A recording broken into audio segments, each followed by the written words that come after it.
What's up, beautiful people? I'm Nathaniel Pearl. And I'm Sami Sheva.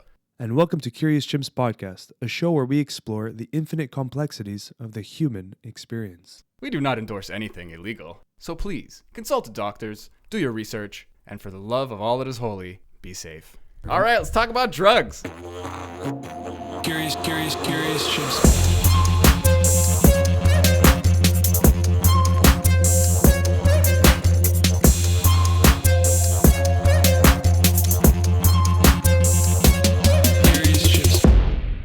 Rock and roll. Let's blow this roof. Let's talk really fast so that it's like an hour and a half of information in an hour. It's a short and sweet one. Well, it's still an hour. People are putting in an hour of their time to listen. That's not short. That's beautiful.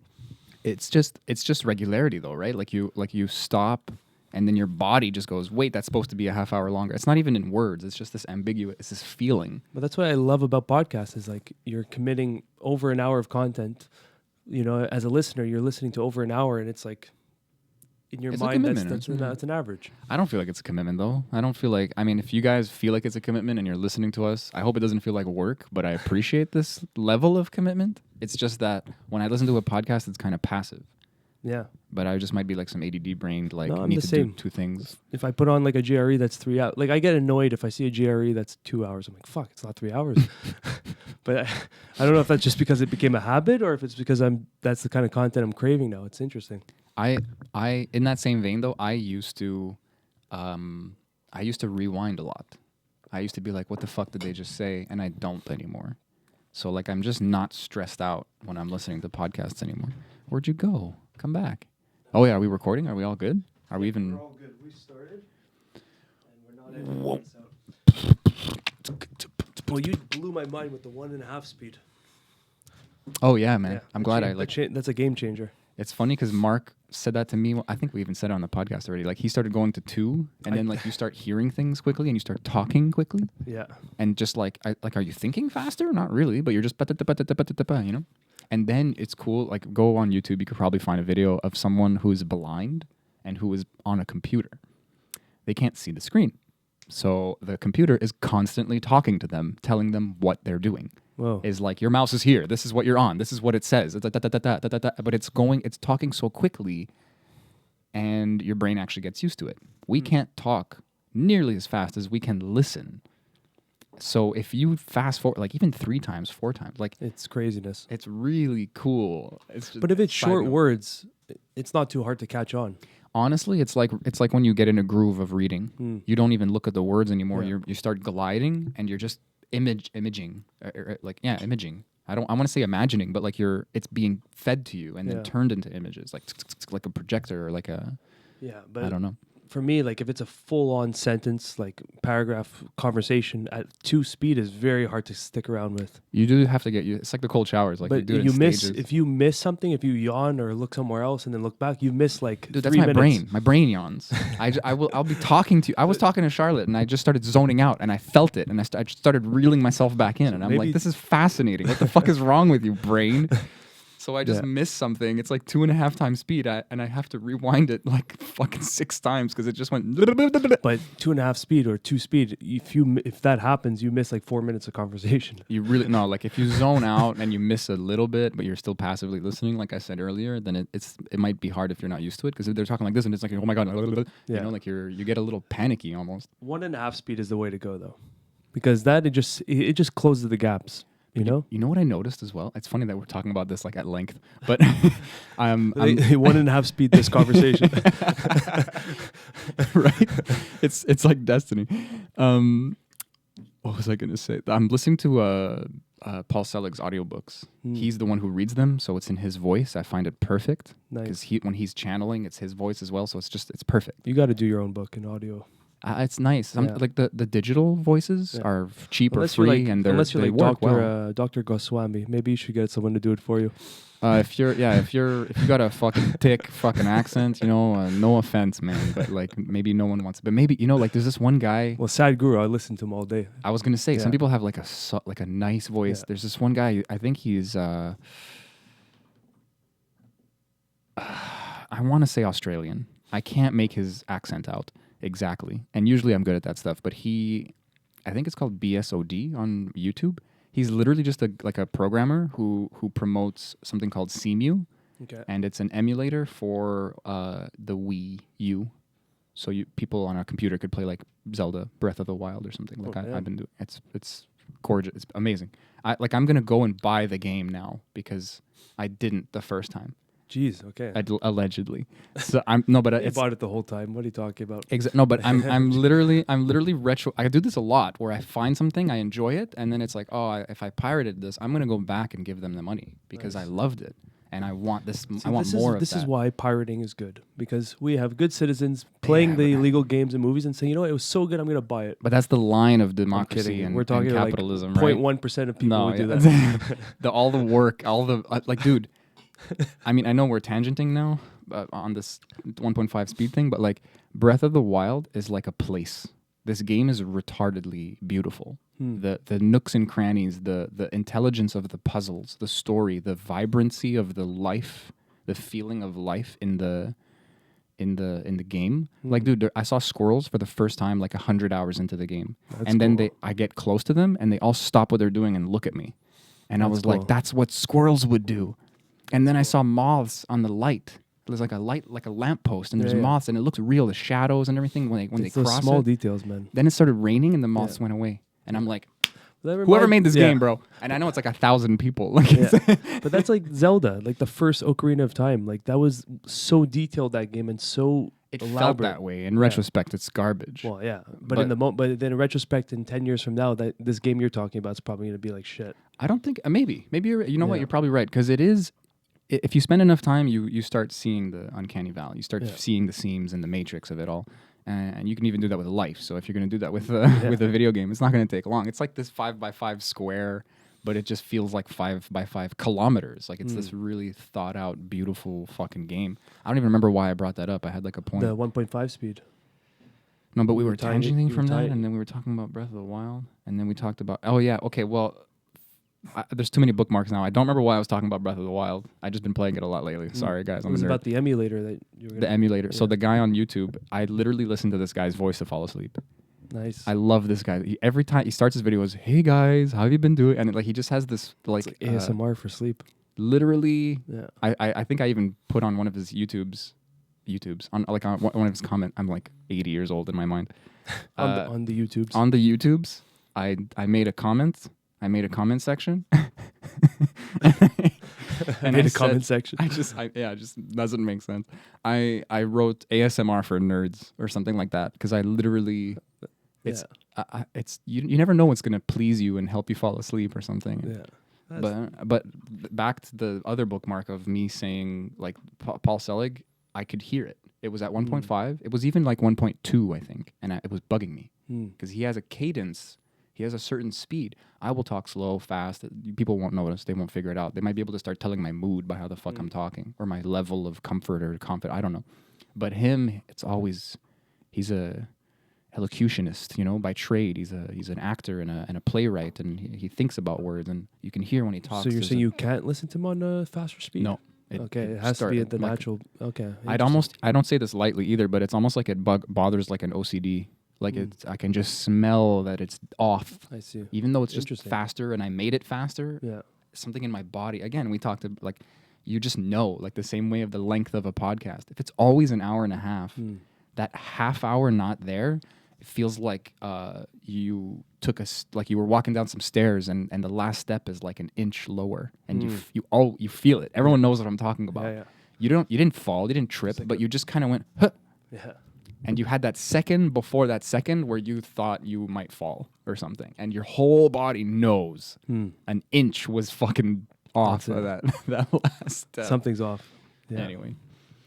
That's interesting. I get that with Joey Diaz. If he's on Joe Rogan's, like I can't listen to him at 1.5 speed. I need to feel, because part of his act about who he is the way he speaks and the cadence he has, exactly like you said. I'll tell you what, Joe Rogan. I gotta hear him again to like do his fucking. We got to get him on the show. He said he would. That's amazing. Well, he didn't say he would. I'm gonna put words in his mouth, but he said to come back around and ask him again. In a few months. He didn't flat no. He didn't say no. So and that's amazing. Who do we have? Who are those big names that we have like kind of floating maybes? Like we have Rupert Sheldrake. That's a big maybe for the next year. What's his name? McKenna. McKenna. Oh, I wish we can get back in contact with. He said yes. I don't know what happened, but we're gonna try to get McKenna back on. Dennis That's McKenna. beautiful, man. Another big name, What a fucking Doctor. guy. What's his name? How am I forgetting? Strassman, Rick Strassman for the DMT spirit molecule. No way. Yeah, he said next year. So What? in June. That's really I can't I want to prep for that one. Yeah, and then they're gonna hear this and get super pissed. It's true. But No one knows the future, man. Yeah, we'll see what happens. But it would be beautiful to have him on. All of them, anyone, whoever wants to come on, share us, send us a little DM, and we'll get you on if For you're sure. And I talked about it with you, and I think I'm gonna go and like do the steps to really get him. But Bentino Massaro, a lot of people in this guru vibe, like Teal Swan also, like these people are fascinating and intelligent, highly intelligent. And there's a lot of stories of like negativity and manipulation. And it's like, maybe it's growing pains. Maybe they're just fucking against psychos. them. You're talking about? Yeah, Oh, for sure. So maybe we can get them on to address that even. I don't know. I don't like being like controversial. Well, we don't and, have to like, be, we're just- not the news. I don't Yeah, care. yeah.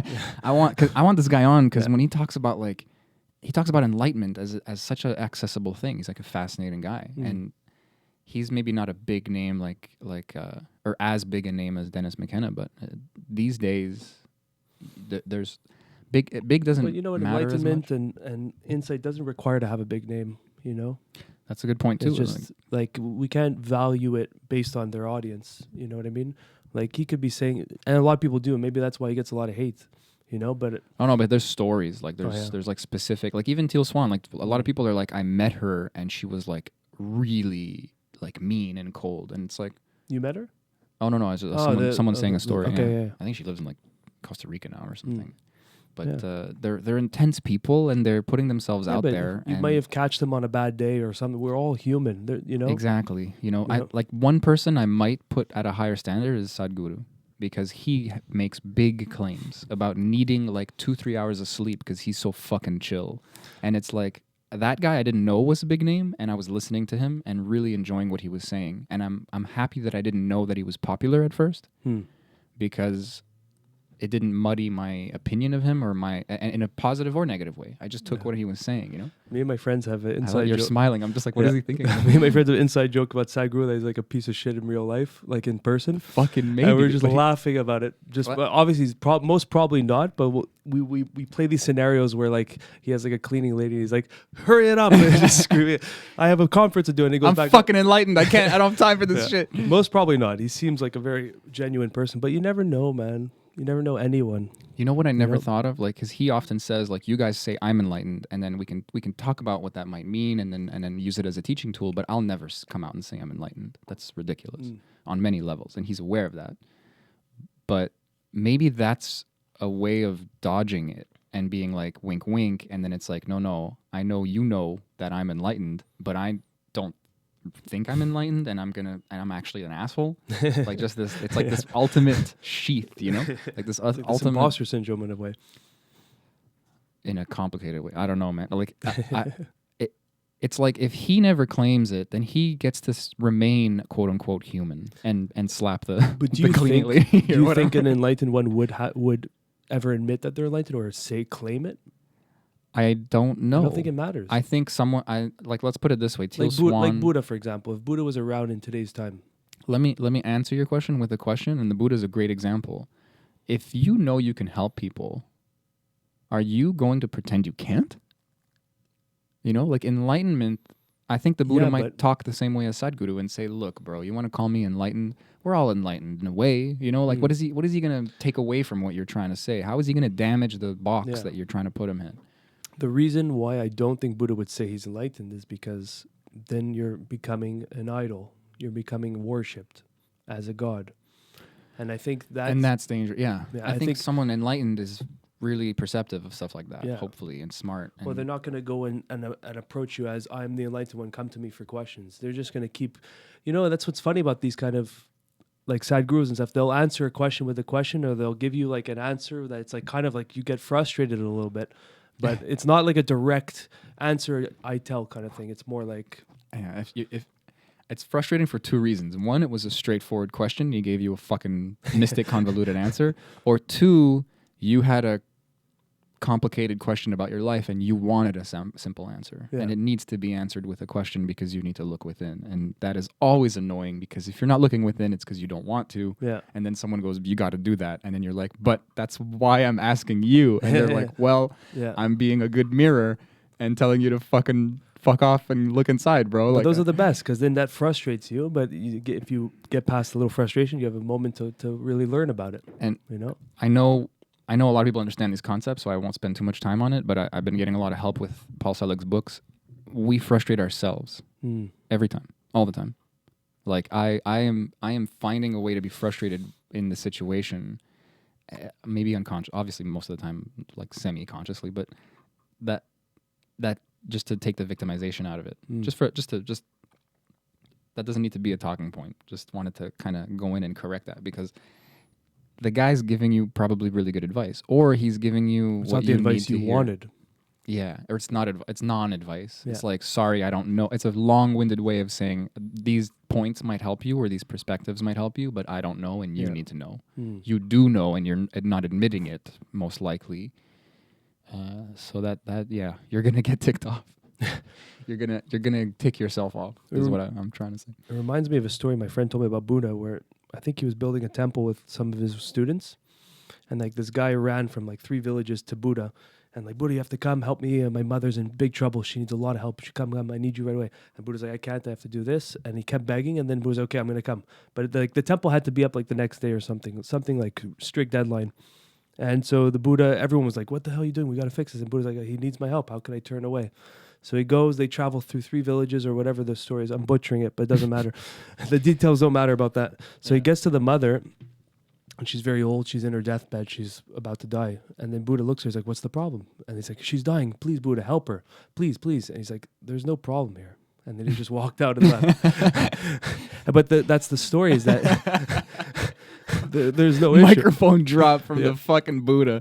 But there's so much wisdom in that story. But also the fact that the guy idolized Buddha as a savior, that's where I was getting to, is... But like a healer and like a... Yeah, because he's the enlightened one.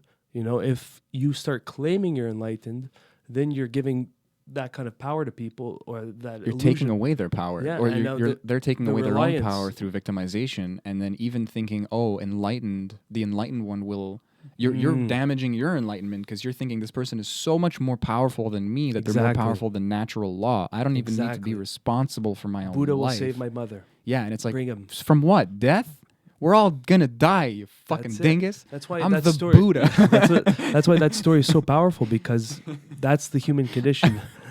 I'm sorry, I just pictured the Buddha. Like, all of history is wrong, and he just went around calling people a fucking He's like, what dingus. the fuck, man? Yeah. I'm the Buddha here. You I can't friggin' save her. idiot. Imagine he had like no patience. Like, everyone was so fucking stupid, and he was like, "What do you mean? It's this." But that's, I think, what the Enlightenment really is that where he had the patience, he was able to help people and show the way with any possible question, and not getting that frustrated. I'm sure he got frustrated at times. You know, we're all human, him included, or maybe He's not. just a story now. It's Yeah. creepy. Yeah. But that warmth, that will to teach and to show and to help. And in a consistent way, so Yeah. that people don't feel betrayed or abandoned. I'm sure you've met someone like that. I've met so many people like that who are just so giving. And I don't want to compare you to the Buddha, but like you're a helpful and consistent person, and you rarely make your problems other people's problem in even a detrimental way. And I honestly am really lucky to say I have a lot of people like that in my life.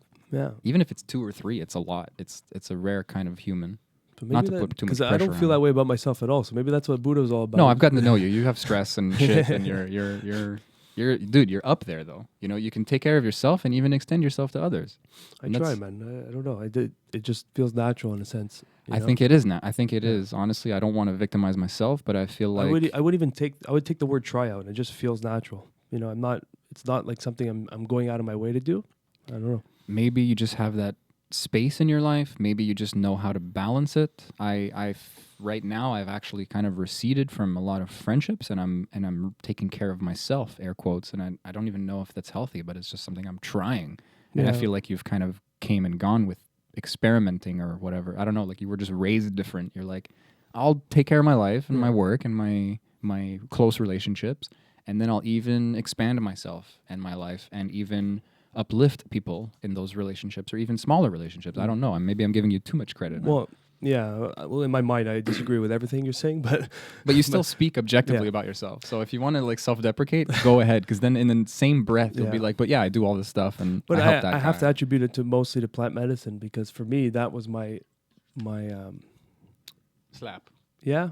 It was what put the needle on the record for me, and what keeps putting the needle on the record. And Yeah, you got to keep putting it back. yeah, exactly. It just goes, you got to fucking fine tune it. But for me, that's been the number one thing because that kind of gave me that third person point of view of myself, and that's been a super powerful way to navigate my life. Where now I can detach at any moment from what's happening and observe it. It's funny that I'm too detached and I need to go the other way. I need to You gotta come be into sober, my bro. body. It's funny because my vape is waiting. Like we were talking about those those obelisks there, like those metal things. Like it's just this thing in the corner of my eye, like whoa. And I actually every time I look at it, I think of 2001: Space Odyssey. It's just this That's what it black, is. it's It's this a genius black design. rectangle. Damn, that really is the Space Odyssey. They should have called that Space Odyssey. Speaking of, we brought this up pre-podcast, but these things are popping up everywhere. Is it an elaborate prank, or is it just something going down? Oh yeah, those metal. There was things, one in like yeah. Romania, one in like Arizona, another one in there's like another two that popped up somewhere else. Someone said they could see like the way the work was done, and it looks like not like some magical Honestly, alien thing. it seems more like an artistic prank because It's a great time to do it. yeah, it's literally exactly the same look of Space Odyssey. The parallels would be ridiculous, you know, But if it was legit something. Yeah, but what I think about sometimes is the intelligence behind the thing. Like that we were talking about, like Buddha or like enlightened people and how they might react in a way that we don't understand. They might get angry because they think that's what you need, and then you think that guy's an asshole. But now you're more enlightened for having that reaction. Like so, if aliens who are super intelligent and that might be their way of knowing what we need to experience, and it might be through people who are doing it. It might be directly through some kind of alien thing. But that's my thing. Is like you think you see the game. But that might be part of a bigger game that they're playing. That's what I always feel is like that bigger game is always there in the corner. So what do you think? What do you think the bigger game is? The slow introduction. The like, hey, something weird is here. Like I bet you in the news they're gonna start talking about crop circles again. Because guess what, folks? They never fucking went away. I'm not a big crop circle fan. I think, but they never went away. Yeah, and they got more and more intricate every year. Almost like aliens were like, guys, fucking listen. I don't know if people I can get on that. I can jump on that one, man. I think. Let me explain why it's mesmerizing, and it might even be a natural thing. You know, sometimes like the sound waves on like rice or sand. Like you ever see those little? Yeah, videos? I was gonna try. That's cymatics is a great example of how patterns can emerge naturally in nature. Often do because of everything's physics. Everything is circles and. Yeah, well, plate I love to look at a honeycomb, for example. Is that what it's called? A pine cone, sorry. And how intricate of a design that is, and that's just a natural form, you know. Yeah, it's like a flowering, and that. But you can find like some symmetrical ones. Phi ratio. Yeah, the Da Vinci. Fibonacci. Da Vinci. The Fibonacci. Some sequence. smart guy. But if you look at like a nice pine cone, it's almost as if an artist made it, you know. And that's a natural procedural generation, like in a video game. There are rules that are gonna make life, and so there's these emerging patterns. And I forgot why I brought it up now. For the crop circles, and right. So there seems to be some like electromagnetic interference, and some kind of heat was present. And they see in certain crops, if it's like wheat or corn or something, that it's like heated and like popped even. So. It's like this isn't people like those like debunking like we saw when we were young. It's like wood. Exactly. These guys just go at night, and it's like one guy stands still, or like they put a stick or something, and then the guy just walks around, makes a perfect circle. Yeah. It's like that asshole who tied his well, I was going to say with the lawnmower. For me, it was a genius. If anyone doesn't know what we're talking about, the guy attached like his lawnmower to a rope around a pole, and it just did a full circle, and every time it went around the pole, it got shorter and shorter. He just did his whole fucking lawn. It just reels itself in. Yeah, it was genius. I'm sure there'll be like some like dude, if you ever cut the grass, those like tall. He can just go and clear up the little mess, or just make the rope an inch shorter, and then it should go in between. Maybe, yeah. But it was just the pole would have to. Ooh. No, he would just like probably measured it, but he would just tie start the rope an inch shorter, and that should go in betweens. Yeah, the in between lines, because Smart. Yeah. Yeah. Okay. Yeah. Smart. well, dude, that guy's genius. Yeah. It's Yeah, that was such phenomenal. But maybe that's so an old simple trick and that's been beautiful. passed down, and they're all doing that, and we just saw it for the first time. We're like, oh, that's cool. That's all. Well, nothing new under the sun, right? Yeah. I want to give credit where it's due, but if we talked to him, he might say, "Oh no, I got that from blah blah blah." And From it's my like, neighbor sure. Billy down the street. Okay, you didn't think of it. So what? I've thought Someone of some thought of it. amazingly smart stuff that was already thought of, and I felt proud because I thought I came Me to too, the man. I hate conclusion when that myself. happens though. You Google it, you're like, oh fuck, it exists. Like, of course somebody thought of it, but that's Yeah. that's because it's a good idea. Yeah, but then I get It's proud of gonna myself. come out, Exactly what yeah. you said. I got proud of myself. You know what? I was on the same wavelength as that person. Good for you, Nate. You were just late to the party, but you still have the same mindset. It's like creativity itself is like some kind of channeling. It's a space. It's a mixture of like information and logic and a kind of zooming out or zooming it. I zooming in. Just like a different perspective. Just playing with factors, but then changing the angle and like That's it. that. You're gonna come to a lot of the same conclusions. It's like intelligence is a spearhead. It's doing things right, air quotes, right? So you're going to. That's why they theorize. They even show a lot of times in evolution. It's really cool that like hands or some kind of like mandibles or grabbers or eyeballs or like there's things that evolve similarly in different branches of evolution. Yeah. There's no reason for them to be there genetically, but then because of environment or physics itself or whatever. Or maybe limitations of chemistry as well. I don't know. That could be categorized as physics. I know my physicists are going to get mad when I say that. And my chemists are going to get mad of what I just said. But yeah, man, it's a cool feeling to be like, there's something you can tap into. It's like, it's humbling. Yeah. It's like, I'm not smart. I'm like gaining access to intelligence and creativity through information and experience. Yeah, exactly. And begs you get the same questions that first person got, except they were just first to it. It doesn't mean anything. You still, I love that though. When something I think of and then I check it already exists, but whatever happened brought me to that realization. I kind of put myself into the mindset of that creator. I'm like, wow, that guy was a clever fucker, You kind of become the master a little bit. Exactly. We talk about that a lot too, and I've been doing that lately. I'm with my movement. Like it's funny because it discourages me to think I should be doing traditional meditation, traditional yoga postures, traditional white crane kung fu, for example, or taekwondo, or like I don't know that many martial arts there, but I play with the ones I know, and I try to stay rigid because I want them to be done right, air quotes. But some asshole just made this shit That's up. what I'm saying, man. That's what I'm saying. Why can't I do that too? But you can, man. And I can, Yes. exactly, I can. Oh, I just unplugged my mic. Did you? I don't think it came out. Yeah, well, yeah. Well, that's it. Yeah, I mean, but there's some things that you could follow that are really effective, but there's also veer off and fucking add your shit to it or change it or start something fresh. I don't feel like I'm veering off anymore, though. I think that's where the guilt came from, because the initial victimization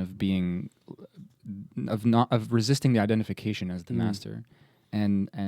But all the masters were all someone who veered off and just created their own. Just some dude. Yeah. And again, I'm not creating my own. I'm tapping into that creativity. So, and part of that You're is just channeling it. trying. Exactly. That's Experience, it, man. intention, attention. You can follow the line. You can follow exactly what they show, and you'll have a great results or whatever. And then you see it in the UFC so often. I was right about to talk about Bruce Lee. Oh, yeah. I love Yeah. you went there. Yeah, yeah. He literally learned a bunch of martial arts and And came up with another one, a Exactly. new one that is literally a mixture Exactly. of all the martial. Yeah, and he was the Dun-dun-dun. first one to do it. And then he He didn't call. What did he call it? Jeet Kune Do. Jeet Kune Do? Okay. Yeah, I think it was Jeet Kune What's Do. Hap Kune Do or something? I don't I'm know. not sure. I don't know. But so that's why everyone calls him the grandfather of MMA, because he literally started the first UFC glove or MMA glove where it was the fingers open so you can grab and then you can nice. strike too. So he actually he created it. Does And it have less padding like they want to later on? Yeah, I don't remember the exact, but I know it was a small glove enough so you can do grappling and striking at the same time, because he was in court. There's another one. He came from a rigid background of kung fu and all these very strict traditional movements. And then I think he met, if I'm not mistaken, I can't believe I'm forgetting his name. He's a judo world champion. Oh, fuck. I wish I remember his name. I almost want you to Google it. Google the judo player who taught Bruce Lee.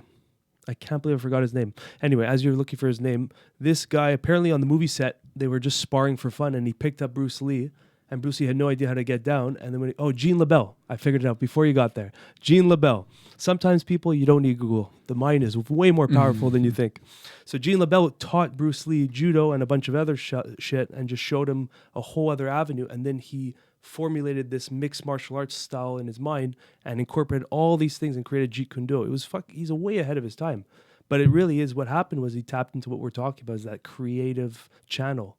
And then it's like, oh, why are we only limited to one thing? Let's expand all avenues, you know? My phone's not on silent. That's why Bruce Lee, he's a master. And because he took the risk, you know, he went against his traditional teachings, and he incorporated everything. He even did dance and all sorts of different things. That's true, yeah. You know? He was in that that creative mind. magic. Was he fucking tango? China I school. think he was in salsa or tango or something. He was like a world champion, like super high level tango dancer. I know he did like some competitions and stuff, and he was like really good, but I assumed, I actually don't know this for sure, but like Jackie Chan and Jet Li and like a lot of these people and a lot of other people whose names we'll never know, who are probably extras in those movies, they went to like a kind of art school, and it's like a Chinese culture art school, which is probably like illegal now, but it's like you learn martial arts and gymnastics, but you also learn like The philosophies. art and calligraphy and dance. And it's funny because you watch there's even a cracked video on YouTube back in the golden days of crack.com. There's this really funny video explaining how these macho like martial arts movies, every single one of these actors are like artists, are like really like emotional dancers and painters, and it's like they've just become like these action stars, but the truth is they're martial arts stars. And then that movie format kind of got, I don't want to say co-opted. It affected Hollywood.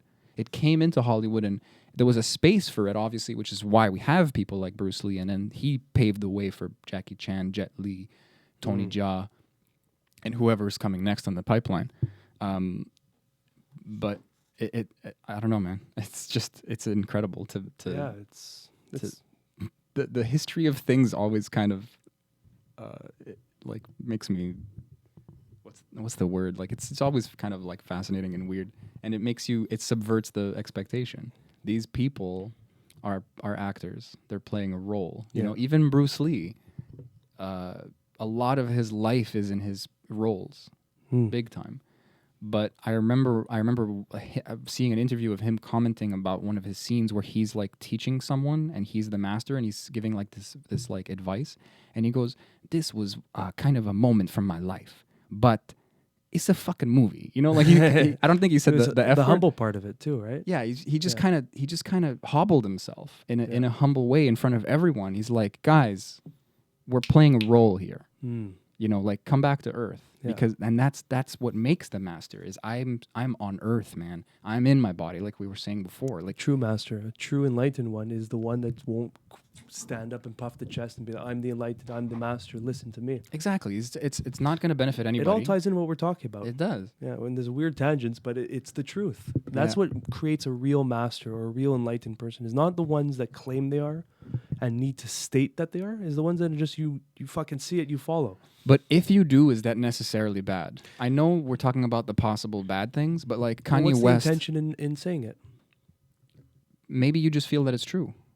Maybe you just feel that it's true, and you have. Is that the intention? Is that really what's happening? Well, look, when I see, Kanye West is a weird example because he's like really been he's had some mental distinguishing moments, let's call them, ups and downs, you know. And he's just like an unstable guy. I don't remember if he has like if he's claimed or explained. In that environment, it's hard to be stable. But it's a genius and madness, right? It's kind of a thing as well. So he. But also like a Buddha in today's time, like a Sadhguru manages pretty well.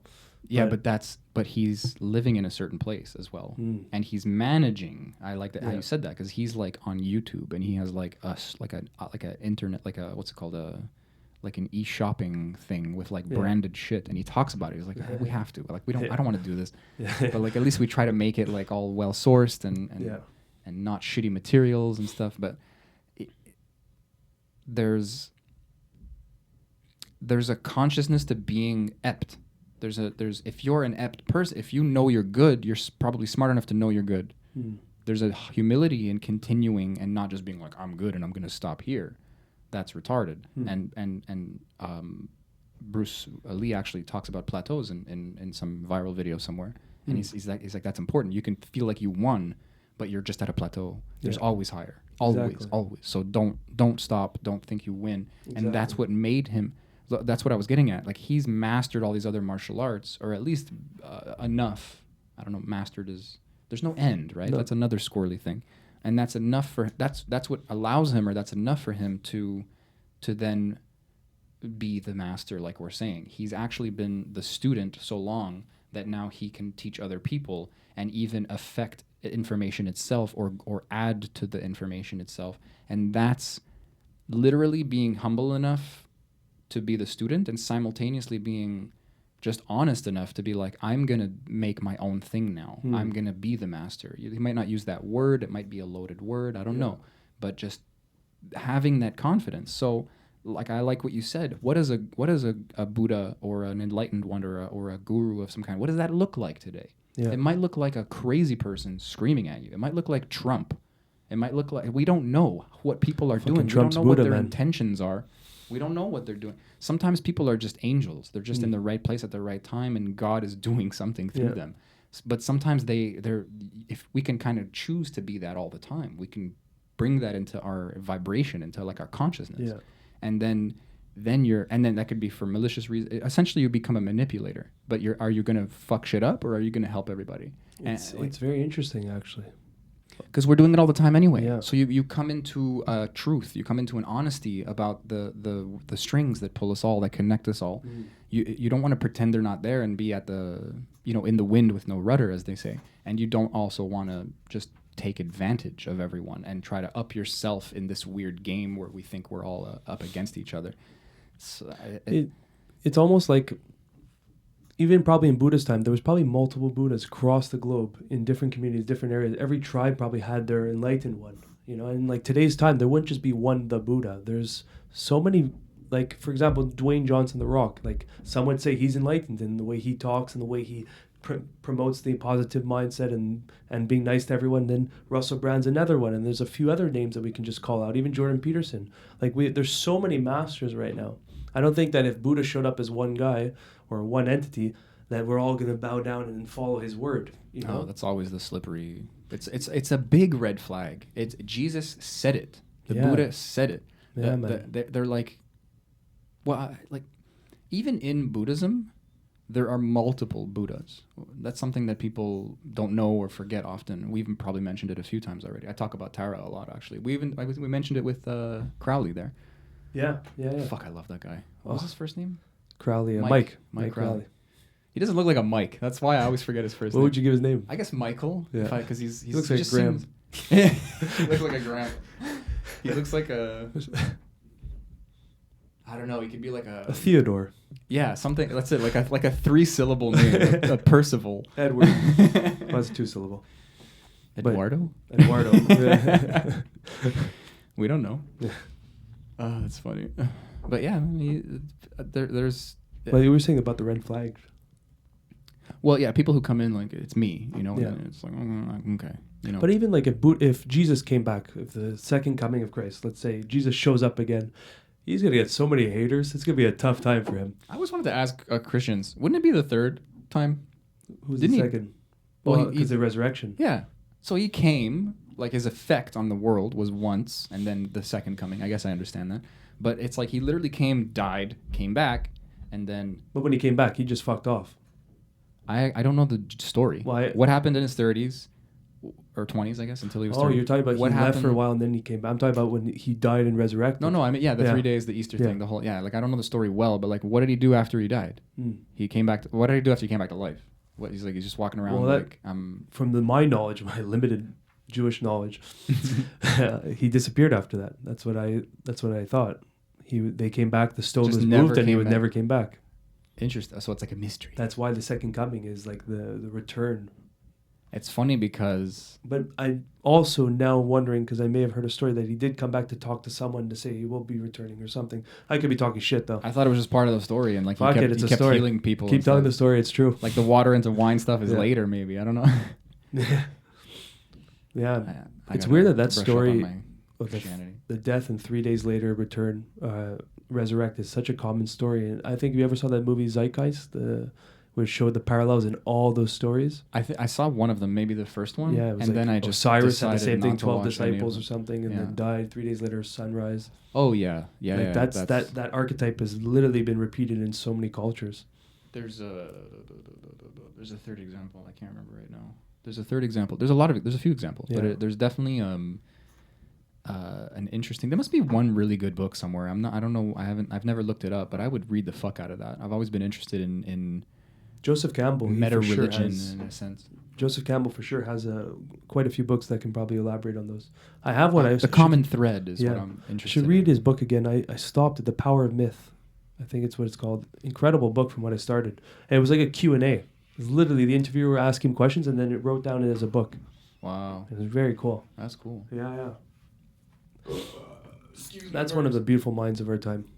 Joseph Campbell. I've never met a Joseph I don't like, which concerns me. Like, if I met Stalin, would I have thought he was a cool dude? You know, Stalin, you're an all right guy. And, you know, I don't know. I don't care what they say about you, man. You're a cool guy. I don't care about all those fucking gulags or whatever. You're a cool dude, man. It's like that movie. Oh my God, they made a movie about that. The dictator? No, The Dictator. No. They were interviewing Kim Jong-un. Is that Yeah. called The I Dictator? think it's called The Dictator. Isn't it was the Dictator it was a comedy, with, right? Isn't The Dictator with Sacha Baron Cohen? Yeah.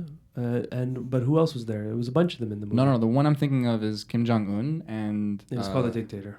Is it really? Yeah. It got banned in a few countries. I think North Korea of course they're going to ban it. But it was, what's his name? Seth Rogen and a few other guys, right? Seth Rogen, and James Franco. Yeah, they were going to fucking interview. duo, bro. They were hired to interview Kim Jong Un because he liked their show or something, and then the FBI got there. That was a good movie. James Franco is a god actor. Like, he's a crazy level actor. People love him or love to hate him. He's just kind of one of those polarizing people. But like, watch his acting, watch all of his movies. Even when he was younger, he is tight. Oh yeah. If he was a drummer, he'd be in that fucking pocket every day. Like, it's crazy. And in that movie, he's such a douche. And I love it because it's convincing. He's a convincing actor. So this guy seems like so successful and so driven, but so stupid. So naive. Yeah. Not stupid, naive. Like a child, like having fun. And then Rogan plays like the bad cop, sort of. Like, no, we got to do this and we can't do that. But then he's also kind of on board. So it's like a bit of this weird, like, Pineapple Express vibe of like, we're both fucking stupid, but like, you're one kind of stupid and I'm another kind of stupid, and we still kind of clash.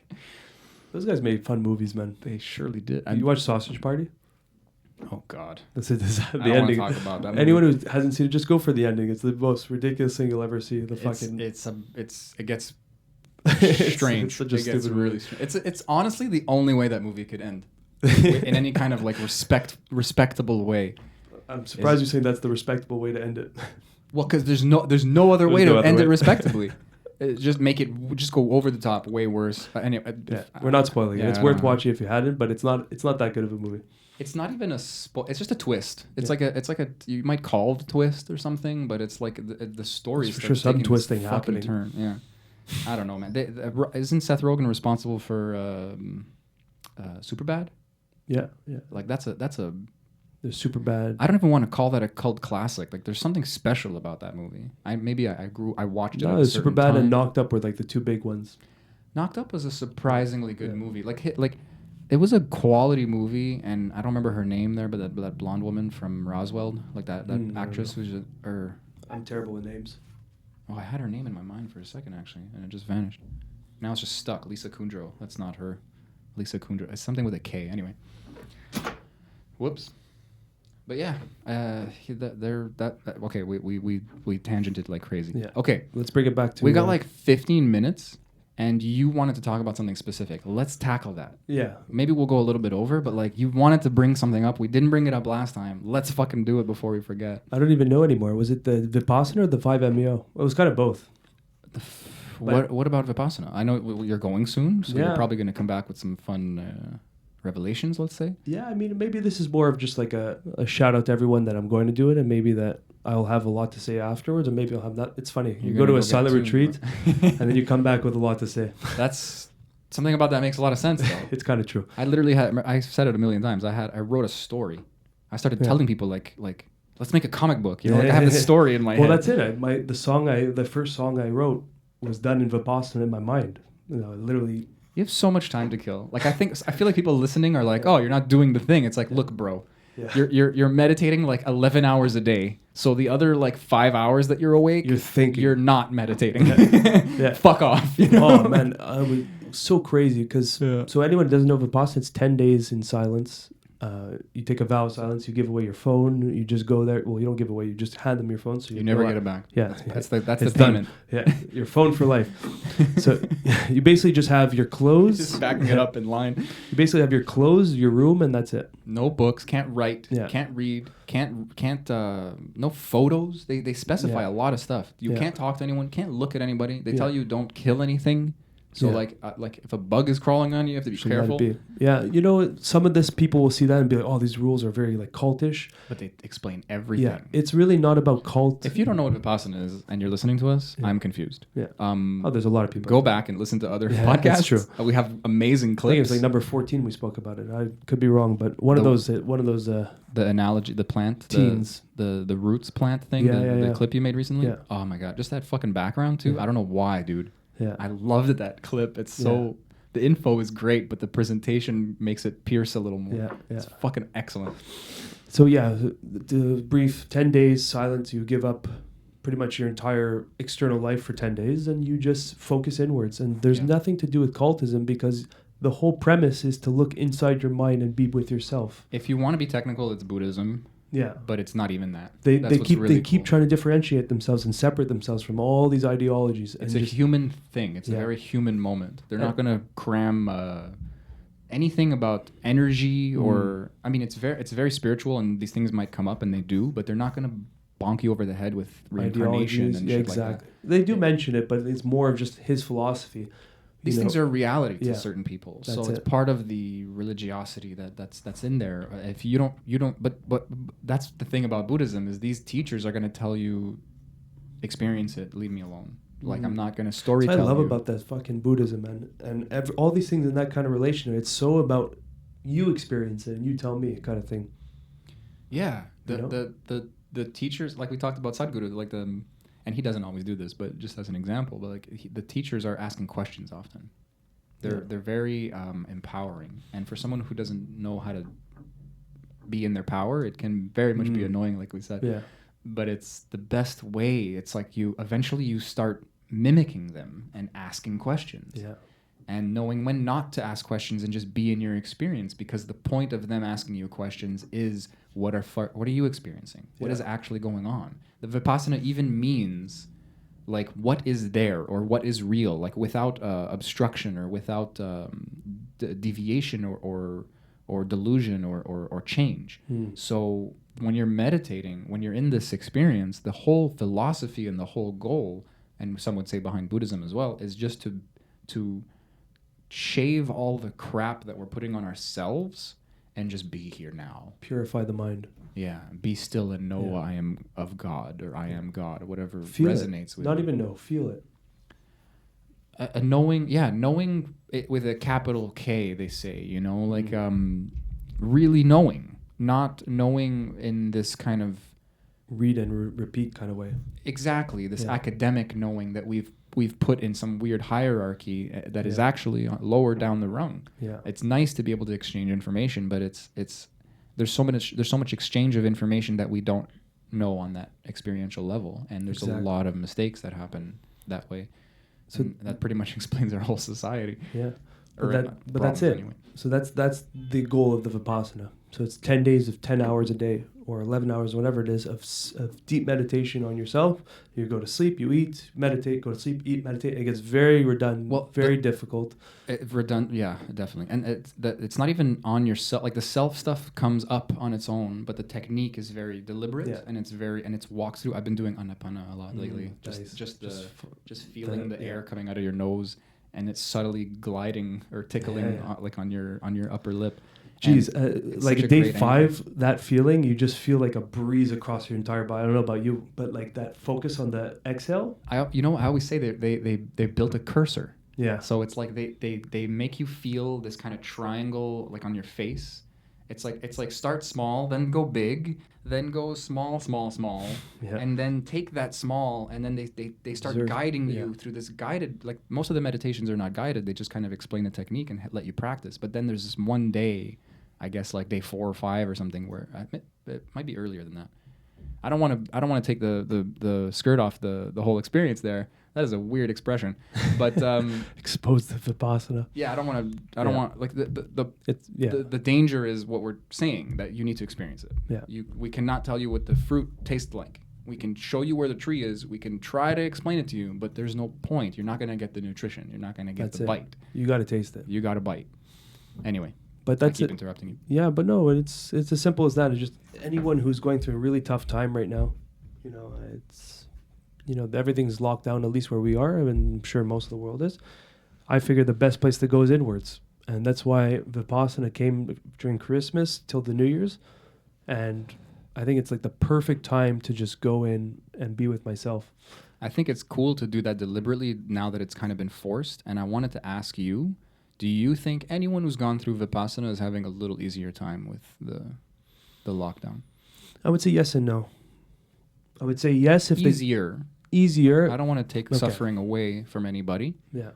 Because I like mine. I like using it to complain and to victimize myself, so I won't take that privilege away from anyone. But you know what I mean? I think they're all tools, right? Vipassana is a tool that you have on your belt and will always be on your belt. Whether 10, 20 years, 30 years later, if you never did it again, you'll still have that tool. It might need to be sharpened, whatever. But it stays sharp for long. Yeah. I think I went 4 or 5 years ago or something, or maybe even 6 now. But the whole thing, it's just it's 10 days, man.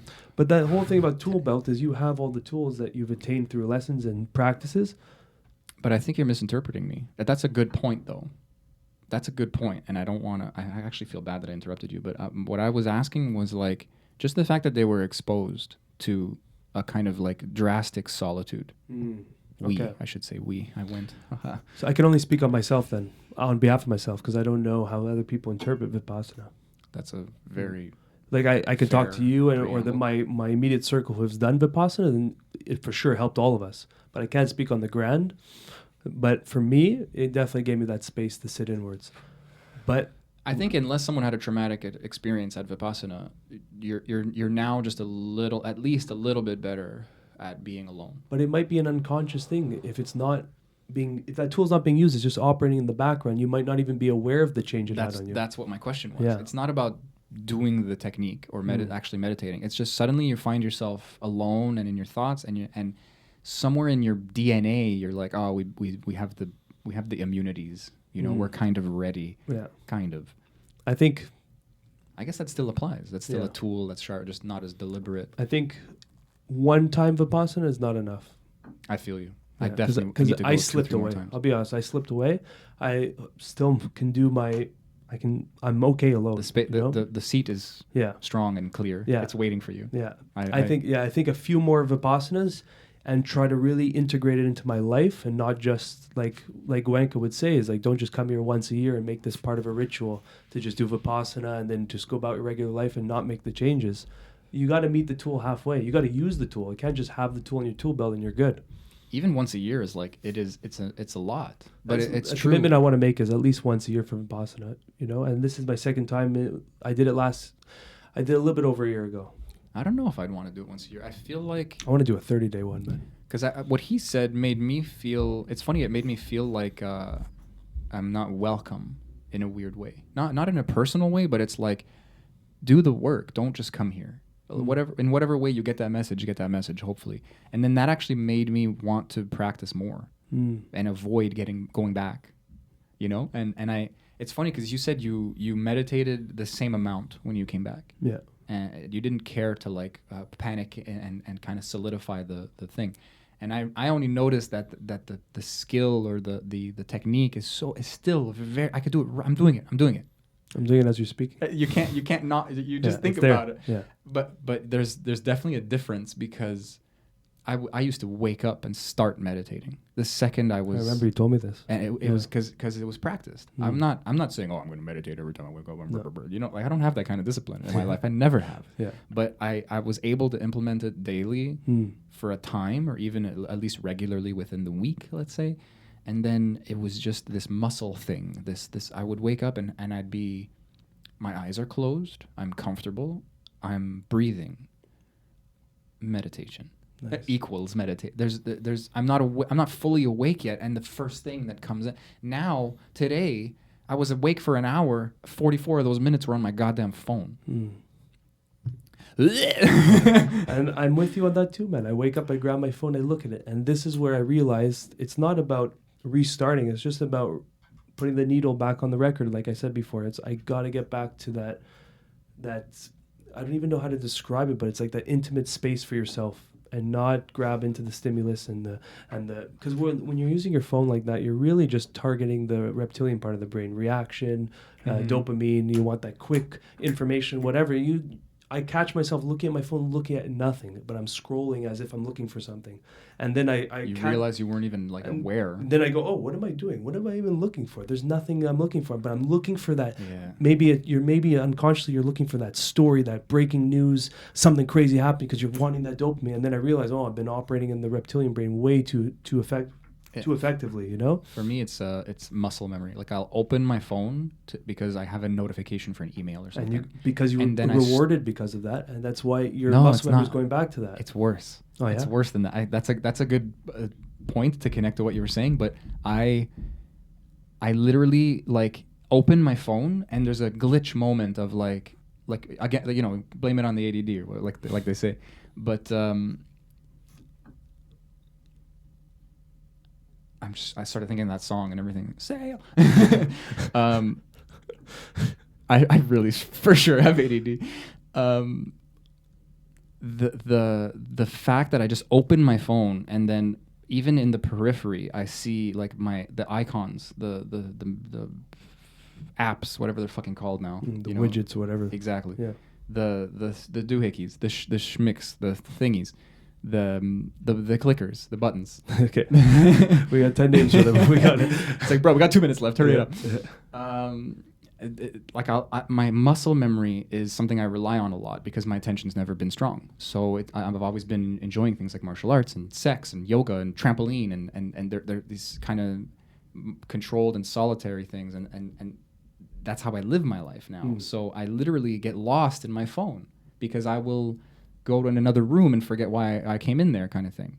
And it's not even that innocent. It's like I'm like I check my email. Maybe I didn't check it yet, or maybe I did. But then my muscles just, and next thing I know, I love that expression because I didn't know in between. I know I'm in my knowing. Then I don't know, blank. Yeah. I just see black or blue, I guess, if you're thinking of Facebook, and then I'm 5 scrolls in. And I have to make the conscious decision to stop now, and I might not. Yeah.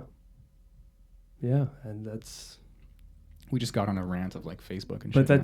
that's the muscle memory happening. But there's a lot of psychological effects happening at the same time. Dopamine release, dopamine. Yeah. You know, Gabor Mate, like talking about. I like that it's an addiction because we have a lot of tools to talk about. Because you know what? There's something missing in our lives. As soon as it's not just this. Yeah. As soon as I handed my phone for Vipassana, it's not an addiction per se. It's more of a habit. And Joe Rogan would say that it's more of a habit than an addiction because as soon as I gave my phone away from Vipassana, I didn't think about my phone once. My body was reacting as if I looked for my phone for a second, but there was no actual need for the phone. It was just like I've created such a habit in my body, but I did not miss it at one point. It was very interesting. That's a good point. There's a fear of this addiction almost. Look, but some it's people really for sure not. are addicted. We can't say that they're not. You know, But it's like discomfort versus like withdrawal. that's it. I Yeah. wasn't shaking. I was just literally just like bodily habits. Oh, where's my phone? Okay. Oh, that. And then after like day 3, I didn't even think of it. And how much do you get that second arrow though? Like when you go for the phone and you don't even have it? Yeah. Or like you're on your phone and Yeah. then looking for your phone because Yeah. your phone is also a TV and you're like, I We wonder just if gotta the have next better generation relationships does- with these things. That's what it really comes down to. And it's Yeah.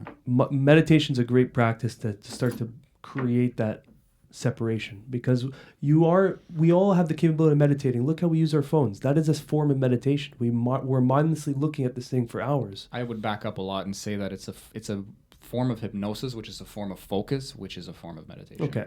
I just those are important distinctions to me. Yeah. But you're right.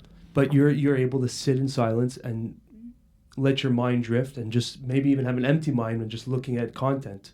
We can start doing that with our minds. We have the power to do that. It's not empty mind. No mind is a powerful concept, but it's empty driver's seat, and that is That's fucking it. scary because now you're in a bus. Guess Yeah. what, Well, folks? now algorithms are driving your Somebody car. else is driving. Yeah. Exactly. The algorithms are driving that car, man. They don't know where they're going. All right, everyone. We got to wrap it up. Love you all. Love you. Love you. Sammy, this is fun stuff. You and me back in the OG style. It's fun. It's Yeah. almost, the last time was even like not in the groove fully. Maybe I felt like this was- we were. It took some time to get back in because we were off for like 3-4 weeks. Mm. But this felt like a podcast. Like, well, they both did, but you know what I mean. Oh, bad. This flew by, man. Yeah. And I know it was a little shorter, but whatever. Didn't Yeah. feel that way. It was thick. Yeah. It's thick. 2 C's for cubic centimeters. Say out our little sign out. I wish I could say it in another language. I was like trying to think. You Stay know- curious, you know but like what- really actually stay curious in day-to-day life. Take it as like a month practice. Yeah. Fucking all day, every day. Everything else you're doing, that's your priority, that's your life. But just now until, I don't know, Christmas. Just find curiosity in all moments. It's your mission now. I give it to you. I give it to myself. You can do it too if you like. Reste curieuse. Yeah. It works. Forgot French. All right. Peace and love, yo.